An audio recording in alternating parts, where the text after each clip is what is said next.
Shalom Bapak Ibu, Saudara-saudari sekalian. Bersama saya lagi, Chandra Teja dari channel Kristen Ngakunya. Channel yang membahas mengenai kekristenan yang murni, bebas dari klinik, dan penafsiran yang melenceng.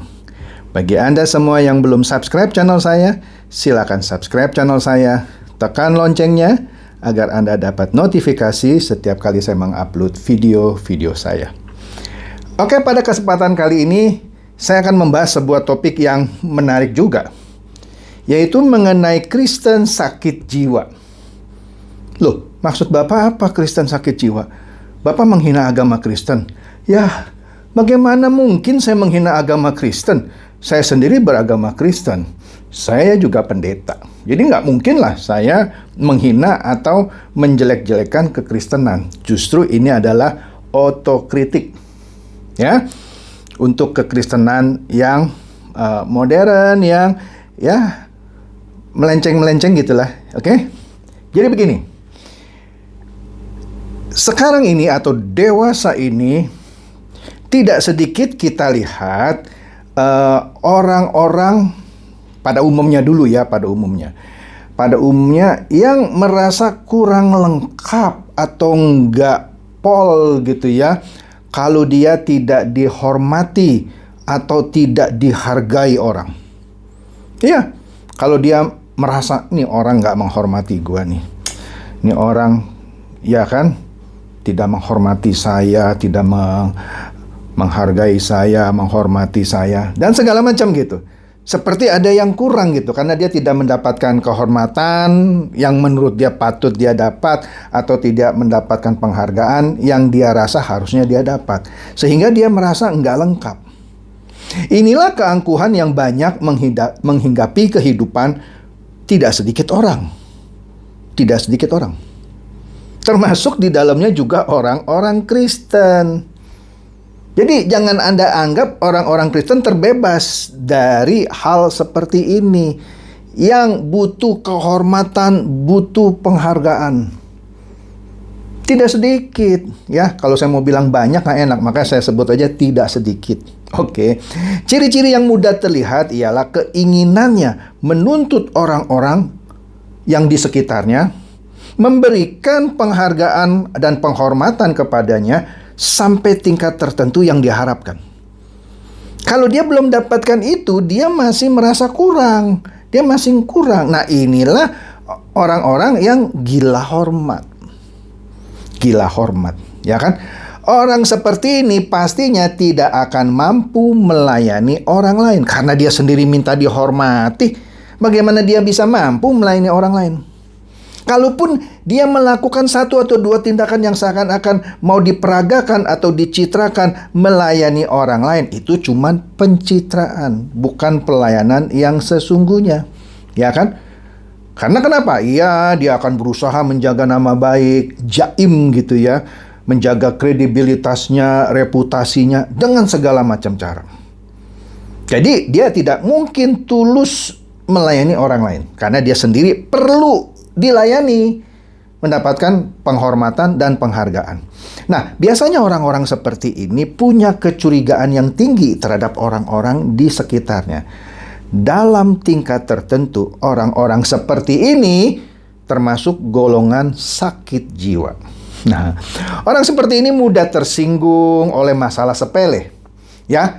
Tapi secara tanpa sadar, atau bahkan juga bisa secara sadar, dia justru sering membuat orang tersinggung. Jadi dia bisa secara tidak sadar atau bahkan secara sadar dan sengaja gitu buat orang tersinggung. Tapi dia sendiri tidak mau tersinggung hanya gara-gara masalah sepele. Tapi dia sendiri justru sering membuat orang tersinggung. Dia sangat mengharapkan permohonan maaf dari orang-orang yang dianggapnya menyinggungnya. Tapi dia tidak pernah mau minta maaf kepada orang yang disinggungnya atau dirugikannya. Oke? Kadang-kadang orang ini mudah meledak jika merasa ada orang yang tidak menghormatinya. Ya, tapi orang-orang ini justru jarang menghormati orang lain secara pantas. Nah, di dalam gereja kita juga tidak sedikit menemukan orang-orang Kristen sakit jiwa seperti ini. Jadi jangan Anda bilang lah kalau di gereja saya tidak ada Pak orang yang kayak begitu Pak. Semuanya orang baik-baik. Enggak ada. Ada. Mereka tanpa sadar mencari kehormatan melalui aktivitas atau pelayanan gereja. Jadi dengan tanpa sadar dia mencari kehormatan dengan pelayanan atau aktivitasnya di dalam gereja. Dia merasa layak harus dapat penghormatan gitu. Nah, di dalam lingkungan hamba Tuhan, mereka memburu karunia agar mendapatkan pengkultusan. Seakan-akan memburu karunia apa? Penyembuhan, memburu karunia bahasa roh supaya dia dikultuskan. Hamba Tuhan seperti ini hanya mengajarkan siapa kita di dalam Tuhan, bukannya siapa Tuhan di dalam kita. Hamba Tuhan sakit jiwa seperti ini yang saya katakan tidak sedikit. Jadi kalau Anda aktivis gereja, worship leader kah, pemain musik, usher, atau bahkan pendeta, Anda juga bisa mengalami hal seperti ini, ya kan? Jadi inilah yang harus kita waspadai. Ini lebih berbahaya dari manifestasi iblis secara fisik yang justru bisa diatasi dengan mudah. Ini tidak kelihatan, terlihat saleh gitu, tapi di dalamnya butuh penghormatan, butuh penghargaan. Ini bahaya. Nah, jadi sudah saatnya kita menemukan orang-orang yang tidak berstatus jenderal di mata manusia. Kita justru mencari orang yang berstatus jenderal di mata Tuhan. Percuma Anda punya status jenderal, ya bukan berarti saya melecehkan orang yang punya pangkat jenderal ya. Maksud saya adalah Anda tidak perlu mencari-cari status jenderal di mata manusia, karena dengan mencari-cari status jenderal Anda merasa layak untuk mendapatkan penghargaan atau penghormatan. Bukan, inilah saatnya kita menjadi atau kita mencari orang yang justru tidak mencari status jenderal di mata manusia, tapi dia mencari status jenderal di mata Tuhan. Nangkep maksud saya? Dia nggak usah mencari-cari penghargaan atau penghormatan dari manusia, ya. Tidak perlu jadi seakan-akan mencari pangkat gitu, status jenderal supaya dihormati. Nggak penting itu, nggak penting. Yang penting adalah kalau Anda dianggap jenderal oleh Tuhan, Tuhan yang menghargai Anda, tanpa juga Anda minta-minta Tuhan menghargai Anda. Jangan salah ya, jangan salah. Jadi intinya jangan nyari-nyarilah kehormatan atau penghargaan. Lakukan saja pelayanan. Oke? Maka nanti yang namanya penghargaan atau penghormatan itu akan datang dengan sendirinya tanpa Anda harus cari. Oke? Nah, jadi dengan kata lain, orang-orang yang berstatus jenderal di mata Tuhan adalah orang-orang yang berkarya dahsyat bagi Tuhan. Oke?